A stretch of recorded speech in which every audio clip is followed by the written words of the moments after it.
Hey, everybody, welcome back, and thanks for joining me once again. This is Upon Further Review with Sean Tomlin, and we're going to be breaking down all the NFL and fantasy news that happened over the week, all for you.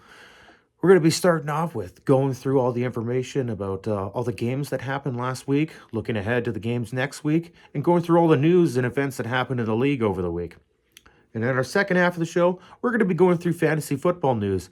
A lot of top threes in all positions. And we're also going to be highlighting the Clusterfuck 2 League like we have been all season. And they're going to be going into their playoffs. So we're going to go and look at their playoff matchups and who made it in and who didn't. But before we get to that, hit that like button, leave us a comment, share the video so more people can get this video, get this show out there. And if you want to know when our next episodes are going to be coming available, hit the subscribe button to be alerted when new episodes become available. All right, let's look back at Week 14. It all started on Thursday night with a great matchup of the Cowboys going up against the Lions. This game was an amazing game for Jamar Gibbs. The Lions were looking as dominant as they have always been. Cowboys weren't looking as well there. CD Lamb went down with an ankle injury, or went down with a concussion. It looks like he might be able to play this weekend. It's still up in the air if he clears concussion protocol in time. But the Lions were able to take that victory 44-30. Then in our Sunday action, starting it all off with the Titans going up against the Browns. And the Titans were able to squeeze this victory out 31-29. Although Shadur Sanders and Jerry Jeudy, that offense was looking pretty awesome. And Judkins running the ball there. And obviously, the Browns have the second best defense in the entire league. And Myles Garrett is a sack machine, looking like he's going to break that record for the season, most sacks had. But the Titans, sometimes you get a victory. So the Titans were able to take that one 31-29, even though the Browns had an awesome game. In our next matchup, we had the Steelers going up against the Ravens, and historically, the Steelers versus the Ravens have always been good matchups, and we got another good one there with a 27-22 victory for the Steelers. Obviously, both those teams are vying for the top spot in their division to get into the playoffs, so it's going to be a pretty good match between those two teams, watching those teams going down the final stretch here in the regular season. Then we had the Colts going up against the Jaguars, and this was a tough day for Colts fans. I'll get into that when we get into our news in a little bit here. Why exactly that was. The Colts had some devastating injuries and lost that game 36-19. At no point in the game did the Colts look like they were doing what they should be. Pretty much the Jaguars had them on the ropes the entire game.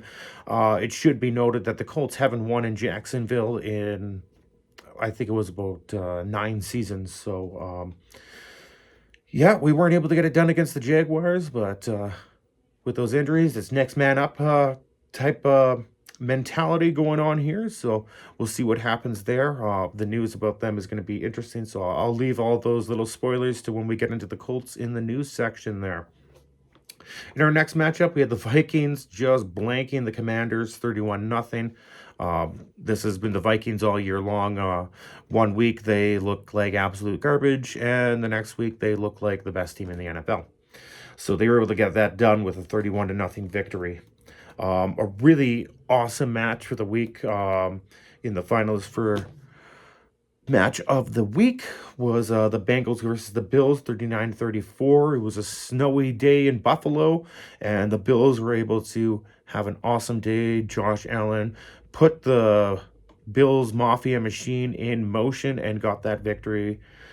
Not easily, but got it done for the Bills that day. So that's good for the Bills. Obviously, positive sign for the Bills is that it looks like the Kansas City Chiefs might not make it to the playoffs. So they're kind of up in the air on that one. So that's going to make the Bills happy, especially since that they have lost to them in past, 4 years of the postseason. So they're probably hoping that the Chiefs don't make it in. Then in our next matchup, we had the Dolphins going up against the Jets. And the Jets just destroyed the Dolphins 34-10. At no point in time did the Jets look like they were going to be doing anything. We'll have some news on them in the news portion coming up here at some of the things that happened there. And, really anything could have happened and they would have had that kind of outcome. It's just been how the Jets have been this year. In our next matchup, we had the Seahawks going up against the Falcons. Seahawks took that one 37-9. They've been looking like a super strong team this year. So uh, take that as what it is. But they are definitely starting to show that they're one of those upper echelon teams in the league right now. And they are definitely having a solid campaign with Darnold and Najigba there. Definitely didn't see that coming as when they got rid of ooh, when they got rid of their top wide receiver this year in DK Metcalf, trading him, you were just like, oh, is this going to be a down year? Getting rid of a weapon for Sam Darnold, but apparently it didn't matter too much. All right, in our next matchup, we had the Saints going up against the Buccaneers. I definitely had the Buccaneers winning this one. It was a close matchup. The Saints ended up taking that one 24-20, having a pretty big upset right there. The Saints are starting to look pretty deadly. Well, not entirely. Their quarterback is starting to look like they might have found that quarterback that is going to lead them to where they want to go. Obviously, they haven't had any stability at the quarterback position in the past couple of years. Really, since Drew Brees retired, they haven't really had too much stability at the quarterback position. So, definitely happy. They got to be happy to have a quarterback that's actually doing something. I saw a stat the other day that it was the first time. Since Archie Manning that a Saints rookie quarterback was able to have back-to-back victories. So apparently something's going right there. All right, in our next matchup, we had the Broncos going up against the Raiders. This was definitely more close than it should have been. Looks a lot closer on paper. Really, the Broncos were in charge the entire game. It was a 24-17 victory for the Broncos over the Raiders, and even though the Raiders were able to put up 17 points, it didn't look like they were going to be able to take the lead or the game at any point in time. Next, we have the Rams going up against the Cardinals, and the Rams took this one easily, 45-17. Kind of an off day for Kyron Williams. They were just like, we'll let Corum do it. And they still had an amazing day. In our next matchup, probably another one of the matchups of the week, candidate there. Packers going up against the Bears. It was a 28-21 victory. The Bears looked great. The Packers looked awesome. This was definitely a fun matchup to watch. Jordan Love was moving the ball around with, it looked like no resistance. He was having an awesome game. Caleb Williams has been looking awesome in the latter half of the season here. Their defense, it doesn't look like it's all the way there.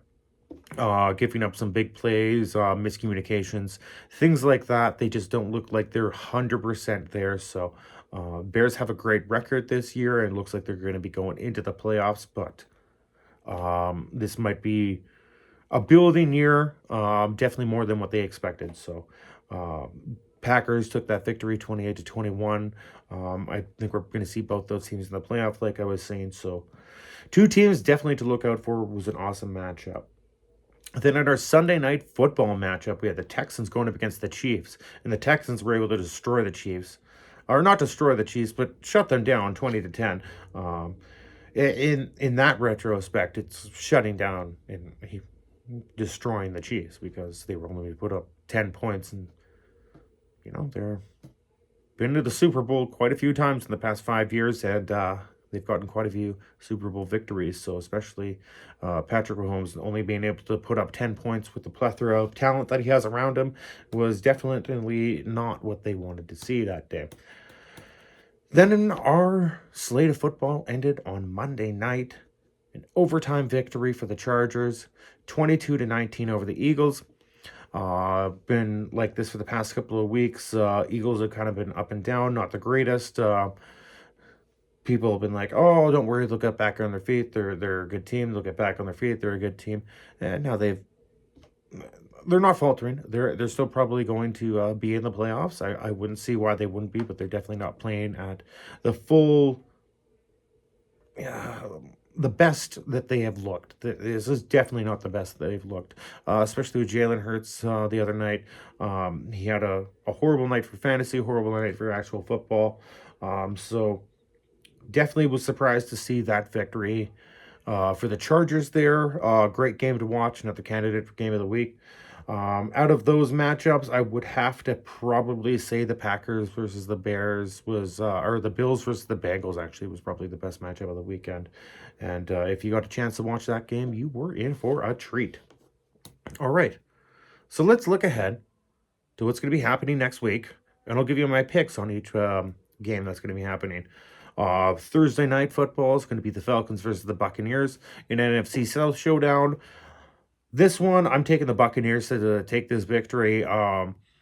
Falcons have been up and down, especially with Penix Jr. going out earlier in the season and Cousins taking back over the offense. Cousins hasn't been doing bad, but he hasn't been looking great.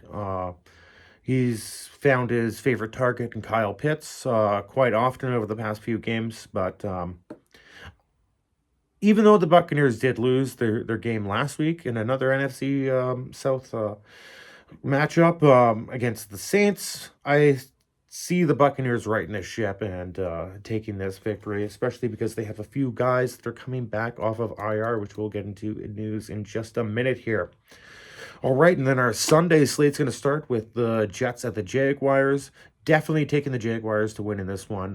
The Jets just don't look like they are anything of a formidable team to be worried about. And those sometimes are the teams that are the most, like you worry about those ones when a team has nothing left to lose. Those are usually the most dangerous teams. But I see the Jaguars coming in and taking this victory over the Jets easily.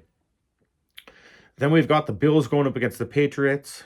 Now, I'm not picking the Patriots, and I've been pretty hard on them, but I have to start being less biased. The Patriots have looked good, so maybe you will eventually see me say, go Patriots, pick them. It's not going to be this week. Fuck the Patriots still, but Patriots going up against the Bills. I think that's going to be a great AFC East matchup. And I think the Bills take that one in a tight matchup. That might be one of the matches to watch for this weekend. Next, we've got the Bears versus the Browns. Shooter Sanders has been looking like a very competent quarterback. Definitely what the Browns have been lacking over the past few years. So I see this game being a lot closer than some might want to believe. Browns have had the second best defense in the league and are currently have the second best defense in the league. And the Bears have been looking awesome too, so you never count the Bears out. And obviously the Browns are down lower, just like we were talking about with the Jets. A team that has nothing to lose is a dangerous looking team. So the Browns are definitely somebody to look out for getting the upset over the Bears on the weekend. But I'm going to go the Bears on this one, and I'm going to say they're going to take that victory. Then we have another matchup, the Ravens going up against the Bengals. The Bengals have looked a lot better since Joe Burrow's come back, but obviously they have some players that are injured right now, which we're going to talk about soon.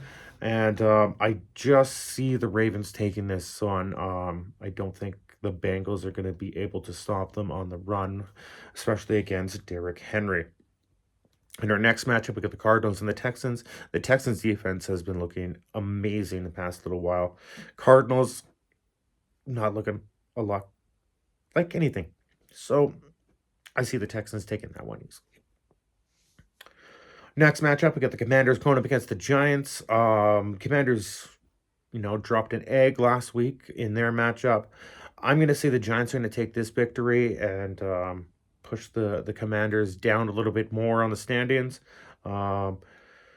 Just because I think Jackson Dart has a good matchup this weekend, and the Commanders' defense has looked quite porous over the past 3-4 weeks. So definitely going to say that. And they don't have Jayden Daniels at quarterback. They got Marcus Mariota. So the offense hasn't been as efficient as it has been in the past. Then we've got the Chargers going up against the Chiefs. With the Chargers' most recent victory over the Eagles, and the Chiefs' most recent loss, I see the Chargers taking this one. I don't see the Chiefs making a comeback in this game specifically, dropping their hopes. I just don't see the Chiefs making it to the playoffs. Not saying that they're not going to get any more victories over the next 4 or 5 weeks here, but I definitely don't see them getting those victories that they need to get into the postseason. And I don't think that this is the week that they get one. I think the Chargers have been a better looking team. In our next matchup, we got the Raiders going up against the Eagles. And in this matchup, yes, Eagles have been looking like they've been faltering a little bit. Still one of the best teams in the league. But I haven't done this yet, but I think the Raiders are going to get this victory. I just got a feeling that the Raiders are going to take a victory over the Eagles this weekend. They're sputtering right now, the Eagles, and the Raiders have had some closer matchups, being able to get some points on the board. If they're able to hold up on defense, I see them taking this victory. Slim, maybe an overtime victory or a field goal to end the game, but I am going to take the Raiders to win this game. Then in our first matchup for the afternoon slate on Sunday, we've got the Titans going up against the 49ers, and it's the Titans. Yes, dangerous teams that have nothing left to lose, but I do not see the Titans being able to pull this one out. I just don't think they have what it takes to go against the 49ers and come out of there with a victory. So I think the 49ers, with their combination of Brock Purdy, George Kittle, CMC, Ricky Pershall, Juwan Jennings, I see them taking this victory easily and just getting the Titans a little bit closer to possibly a first overall pick this year. In our next matchup, we got the Lions going up against the Rams. This one might be the game of the week here. Both high-powered offenses. I see the Lions taking this one, though. I think it's going to be a close victory. 3 points probably decided between these guys, but I'm definitely taking the Lions to win on that day. Then we've got the Packers going up against the Broncos, another matchup that might be game of the week material. I think the Packers have a slight edge because they seem like a more all-around team, but the Broncos have won 10 straight, and Bo Nix has really started to become that quarterback that they've been hoping that he would become. So I'm going to actually take the Broncos to get this victory over the Packers. I think that's going to be a great victory or a great game to watch. So if you get a chance to watch that one or the Lions versus the Rams, you're definitely going to be having a good weekend. And then we got the Colts going up against the Seahawks. I'm taking the Colts to win. Seahawks have been really good this year on defense, really good on offense, but obviously I always take the Colts. Take that for what it is. I just got a feeling that this weekend that they're going to be able to push that one. They have lost a couple matchups, the 4 of the last 5. I think that they will get this victory, although it really depends on who is behind center, which we'll get into pretty soon here. In our next matchup, we got the Panthers going up against the Saints. This is our last afternoon Sunday matchup. I think the Panthers are going to take this victory over the Saints. Even though the Saints have been looking good in the last 2 games, I think the Panthers get this victory by a close margin. Then we got Sunday Night Football, Vikings versus Cowboys. For some reason, I think this might also be a game of the week. I think it's going to be a great matchup. I think it's going to be one of those weeks where you see the Vikings actually playing the way they need to play. But I think the Cowboys get this victory, especially if CeeDee Lamb is playing. Him and George Pickens have been looking awesome. And the defense is able to hold up against the Vikings. I see this being more or less a shootout type game if the Vikings offense is clicking, because both defenses haven't been awesome, but they haven't been horrible. They've been back one game here, one game there, but I take the Cowboys to take that victory. And then our final game of this week, we've got the Dolphins going up against the Steelers for Monday Night Football. And I see the Steelers taking this one easily over the Dolphins. Dolphins have been showing a little bit of dominance, but they've been going up against some lower quality teams lately. So I see the Steelers getting that victory easily over the Dolphins on the weekend. All right. Now we're going to get into some NFL news. That was everything that happened last week, everything that happened this week, and some picks for you if that's been helping you out. So, like I was talking about, the Colts had a bad weekend. They lost Daniel Jones to an Achilles injury for the entire year. Obviously, Anthony Richardson has still been out with his rubber band to the face injury, broken an orbital bone apparently in his face, so he's still on IR. And their rookie backup that came in, Riley Leonard, apparently sustained a PCL strain and is uncertain to play for this weekend. So what did they do? They went out and signed 44-year-old retired quarterback Philip Rivers. He looked great in 2020 when he was at the Colts, but that was 5 years ago, and you haven't been playing. So he is on the practice squad right now. More than likely, he will be elevated to the main roster, and more than likely, he will be playing this weekend. And that kind of it's up in the air. Really depends on what's happening with Riley Leonard, and if they think that maybe having Philip Rivers under there gives them a better chance. So a lot of crazy stuff happening with them. It's also looking like DeForest Buckner might be making his return from IR. He was seen at practice today, opening his 21-day window, so it looks like he is in line to start playing this weekend if they activate him back from IR. So, if he feels good enough to go, so I see him playing this weekend, and that's good for the Colts defense because they have been looking quite poor through the middle of the defensive line. They haven't had really any pressure, and that's definitely been playing a hard part on them. Doesn't look like Sauce Gardner is going to be coming back this weekend with his calf strain. Looks like he will probably be out this weekend and coming back the weekend afterwards, so keep an eye on that one. Colts still have a lot to play for, and they're going to look to make a run at it. And, in the Colts, I trust. Then Ravens are starting to make a pushback in the postseason, battling for the division with the Pittsburgh Steelers. Anything could go any which way with this one. Neither team has looked dominant. Ravens historically play better defense in December, and I see the Ravens not making the postseason. I see the Steelers taking that division. It could really happen that we get both Steelers and Ravens in the postseason, but I see out of those two, the Steelers being the one to actually take the division. And then, like we were talking about, the Buccaneers activated Mike Evans and McMillan from IR, so they're looking like they may be in line to play this weekend. We'll just have to see how the rest of their practice goes the rest of the week, and we'll find out from there. Then, the New York Jets.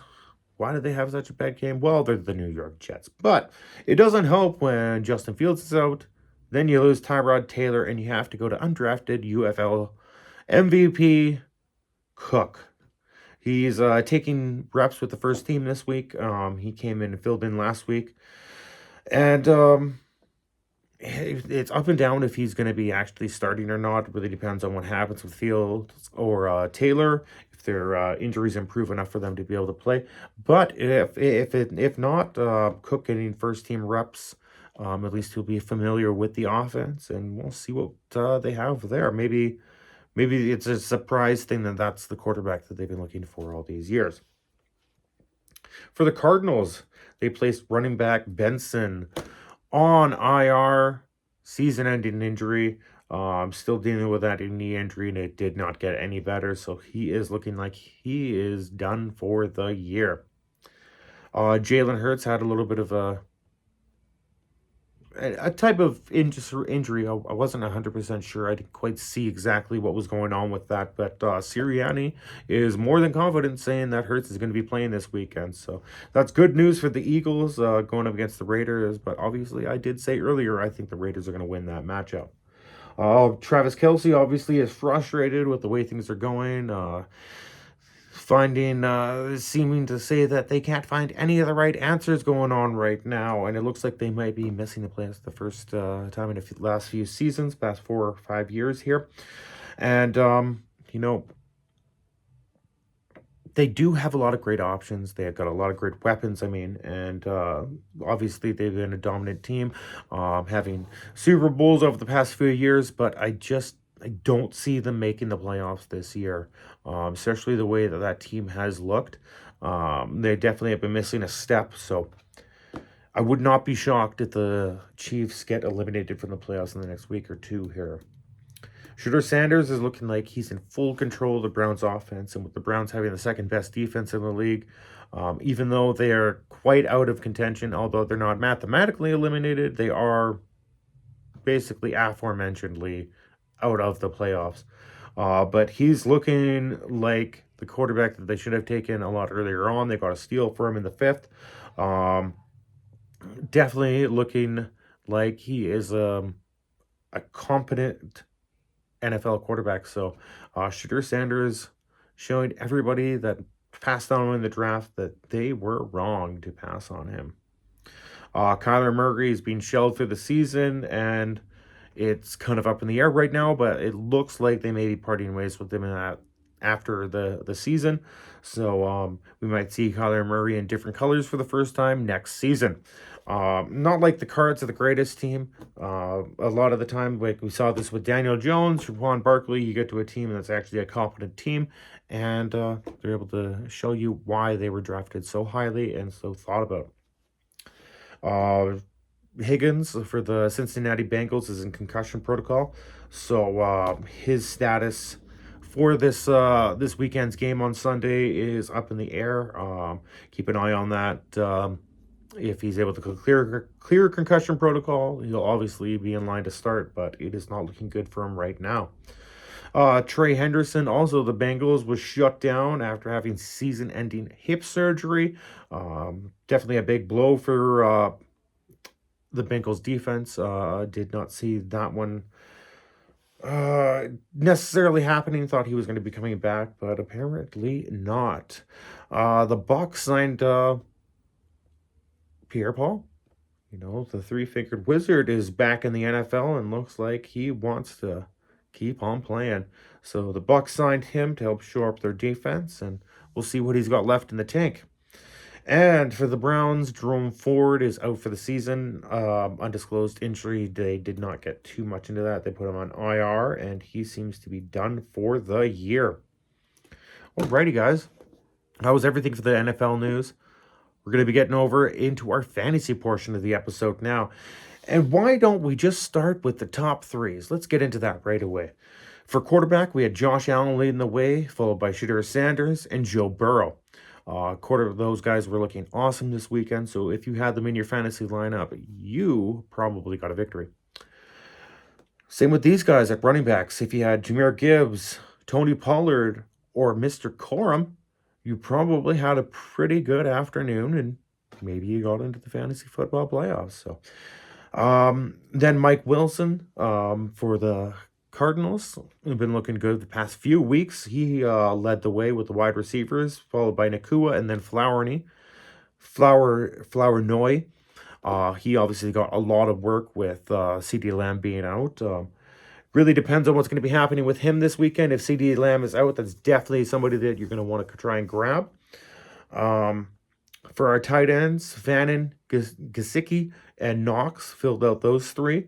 And then our defense, even the Eagles game wasn't that great. It was the Eagles, followed by the Lions and the Dolphins. So if you're looking for somebody to pick up on the waiver wire, here are my top 5 picks for waiver wire. Shedeur Sanders, if he's out there, I think you need to go get him. If you definitely need a quarterback, you're definitely going to want to have him going.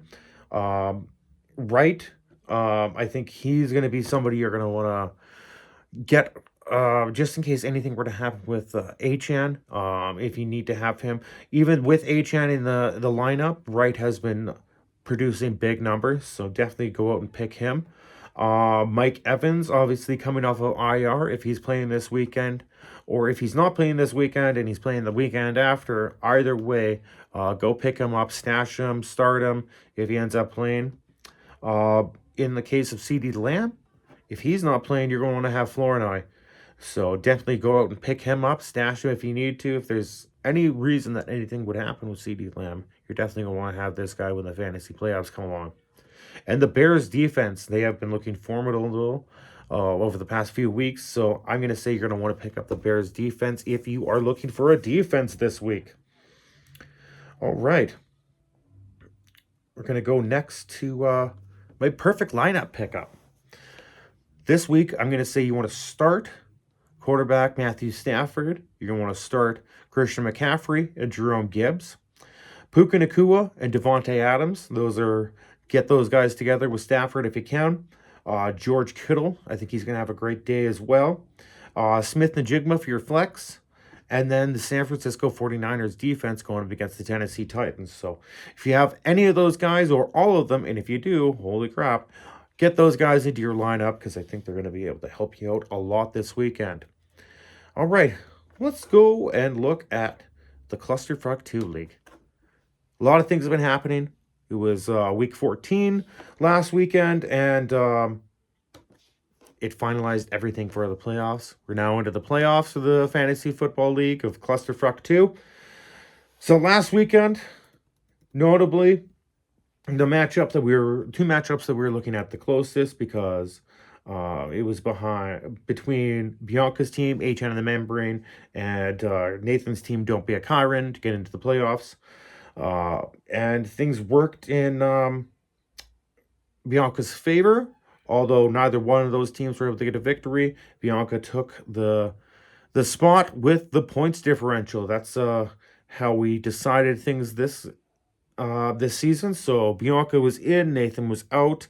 Bianca lost that one game to Dan, 197.95 to 130.60, and Nathan lost his game against Caden. Riley read me a book, 142.30 to 116.55. In one of our other matchups, we had Hot Chub Time Machine MLC, my team, losing to the Mark Davis Bullcut Simons team, 110 to 89.30. Then we had Shane's team going up against Ty's team, GB Packers Protect Your Holes, with Shane getting the victory, 162.60 to 89.60. And Dan actually had the most points this weekend, so I just wanted to throw that out there. And Ty, you actually had the least amount of points this weekend, so let that be known. And in our final matchup in Week 14, it was Graham's team, CD's Nuts, going up against Les's team, Chase Ventura. And CD's Nuts were able to get the closest victory in the league this week at a 148.20 to 145.45. Good job, Graham. That was awesome. So now we are going to look ahead to the matchups that are happening in Week 15 for the playoffs. So in our first matchup, our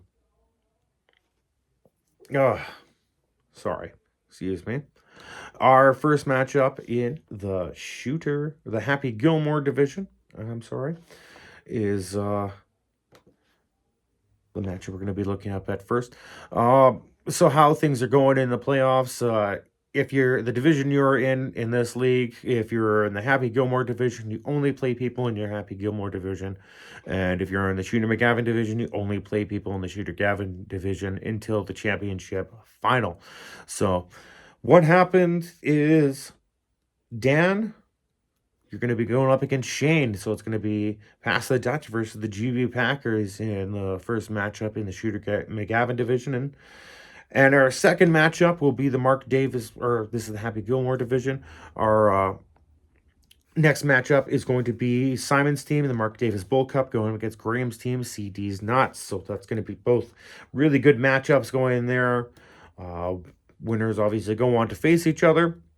In our other division, the Shooter McGavin division, our first matchup is Ty's team, Protect Your Holes, going up against my team, Hot Chub Time Machine.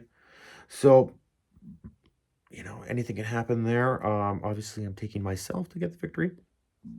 And then the winner of that matchup is going to be facing the winner of this matchup. Les's team, Chase Ventura, versus Bianca's team, HN and the Membrane. So either one of those two teams will be facing one of the two teams in the other game. Looks like it's going pretty good. With all of that going on. Awesome to see Bianca getting into the playoffs after taking over the team for Lawson this season.